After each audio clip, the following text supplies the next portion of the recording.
Nel, ano ba yung mga inaasahang matatalakay ng Pangulo dito sa dadaluhan niyang event sa Saudi Arabia?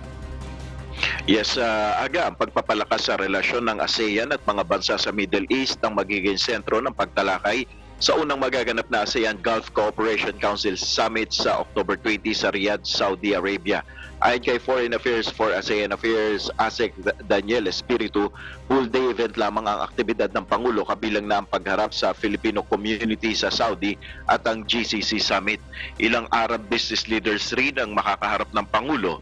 Ayon kay ASEC Espiritu, ipipresenta ng Pangulo ang Maharlika Investment Fund, proteksyon ng mga overseas Filipino workers, labor reform sa Saudi Arabia at assistance sa development ng Bangsamoro Autonomous Region in Muslim Mindanao o BARM. Inaasahan ng ASEAN na malaki ang may tutulong ng Gulf states sa food at energy security ng reyon. Ang GCC ay kinabibilangan ng Saudi Arabia, Kuwait, United Arab Emirates, Qatar, Bahrain at Oman. Unang natatag ang relasyon ng ASEAN at GCC noong 1990. Yan muna ang ating update. Balik sa iyo, Aga. Maraming salamat, Nel Mariboho.